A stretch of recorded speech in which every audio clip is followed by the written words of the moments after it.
up as a Jehovah's Witness with a mum who was a Jehovah's Witness and a dad who wasn't. And it was a straight divide down the middle, really. My dad's family wasn't, and my mum's family was. And you'd think that that would be like really ideal. And I guess in a sense it was. For instance, if I'd had two Jehovah's Witness parents, I would probably still be a Jehovah's Witness now. So thanks, Dad. And he was just really laid back and chill, and we never spoke about religion at all. He always just had the opinion that I would do what I wanted to do and find out what I needed to find out, and I'll come to my own decisions when I was ready. I only ever had religious conversations with my mum, which was like all of the time, and my whole life was obsessed with it. And you know, they did a pretty good job raising people inside the religion, because I didn't question it for a second. Like, you're told that it's just the truth, and you don't even think that it could not be. Every question that you ever probably have about it is always answered really adequately from the Bible. It's all really thorough. Everybody seems to be on the same page with things.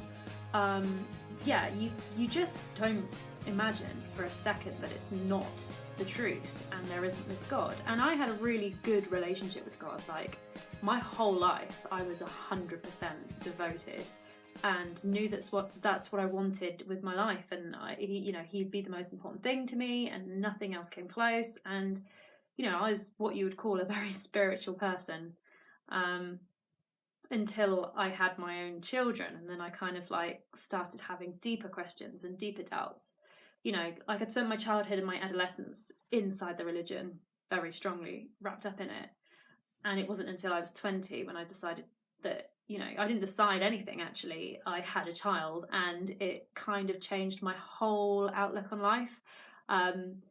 Nothing kind of could compare to what I was going through with that experience. And all of a sudden, I just was so cross. Like, I've never been that angry with my life with anyone in my life, but I knew all about the suffering. Why does God allow suffering? And we'd forget it all in the paradise, and we'd be like having the best lives, and we're only suffering now because we need to show that like we need God's rulership. And it was all so explained and all so fine until I had my own child, and I was like, whoa, this is just way too much. Like, I can't comprehend some of the atrocities that people have had to go through, all for the sake of proving a point about who has the sovereignty and who has the right to rule. Like, no. And it took me 3 years to have this internal battle in my head about what I believed and whether or not I believed in God. And like, I did believe in him, but actually I was just so angry with him most of the time.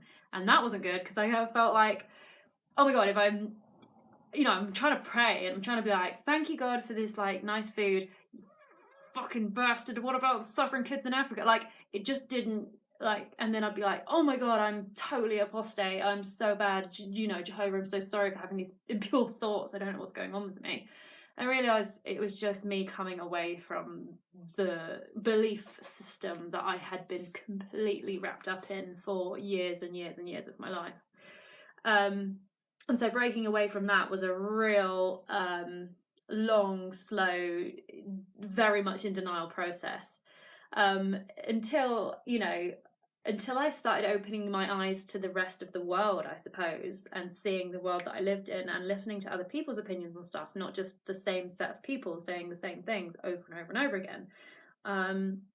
And I just decided to be honest and talk to, the people in my congregation and my mum and say, this isn't for me. Like, I don't believe in this anymore, and I don't think I've got the faith that you all have. To me, it just doesn't, things aren't adding up. And so I stopped going to the meetings, I stopped like going on the door-to-door work, stopped praying, stopped reading the Bible, stopped doing all of the things that keep you a Jehovah's Witness, basically. And I just kind of wanted to slowly get myself out of that situation without too much drama, without too much fuss. I just kind of wanted to leave and have done with it. Be like, oh, I just don't quite, I'm not quite on the same page as you guys, but it's fine. You do your thing, I'll do mine. But they can't really have it that way. And my mum actually she found out that I had a boyfriend, And so she asked if she could come over and meet him. So I said yes, and we had a nice meal. I cooked her a meal for her and my boyfriend, and you know, she's all chatty and lovely. And I just thought, oh, this is cool. Like, she's obviously just accepted me for who I am, and I've, you know, not gone to any of the meetings now for ages, and I've got a boyfriend, and so this is just her being my mum, my parent, doing parent things. But then not so long after that, I got a call from the elders who I'd spoken to previously and sort of said that I wasn't on board with all of it still. And it was a really weird phone call. I was like, whoa, I've not spoken to you for so long. This is kind of weird. I didn't even know you had my number. And he was like, yeah, so I heard that you've got a boyfriend now. And I was like, yeah, I have. He's like, okay, well, you know, you are a baptized member of the congregation that we're, you know, you are a Jehovah's Witness. I was like, yeah, but am I though? Because like I haven't been to the meetings for ages, and I've kind of talked to you about my lapses of faith, and so as far as I'm concerned, like, you know, I'm really not a practicing Jehovah's Witness anymore. And he was like, yeah, but you are baptized, so you know what I'm basically asking here is, you know, you and your boyfriend, like, are you sexually active? And I was like, sorry, like, this just isn't any of your business. I'm not going to talk to you about my sex life with my boyfriend. I thought I'd made it clear that, you know, I don't associate with you guys that much anymore, so don't really want to have to explain whether or not that's a sinful thing and blah, blah, blah with you. And he was like, yeah, so we just need to know that, though, so that we can, like, make a final decision on your standing within the congregation. Like, it needs to happen. And I just wouldn't play the game of like, yeah, I'm boning him. So I just said, I don't think that's any of your business. And so they had to kind of like officially disfellowship me, which they did. And, you know, that made things easier for everybody, because then once you're gone, you're gone. You don't have to, you know, they know the rules then. They don't have to speak to you. My mum doesn't have to kind of like come and see me and my boyfriend and feel really awkward. She just can completely cut me out of her life, and job done. So that was that. And yeah, it's been about 3 or 4 years now of being disfellowshipped, and I've been super lucky, and I was super lucky, like, because of my dad and that side of my family who weren't Jehovah's Witnesses. I've already had like support networks from people in my family that aren't severed by this. And also my boyfriend and his family and all of the friends that I've made by going to university, getting a new job.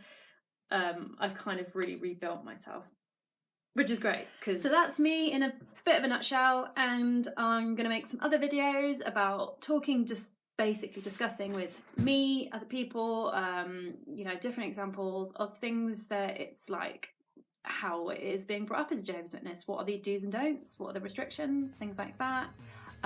What it's like to leave, like emotionally, things like that. Some of the biggest regrets I might have about leaving, or, you know, regrets for staying longer than I should have done. How things are handled now, how things were handled then. And yeah, hopefully you enjoy and get some inside look into something that you might find interesting.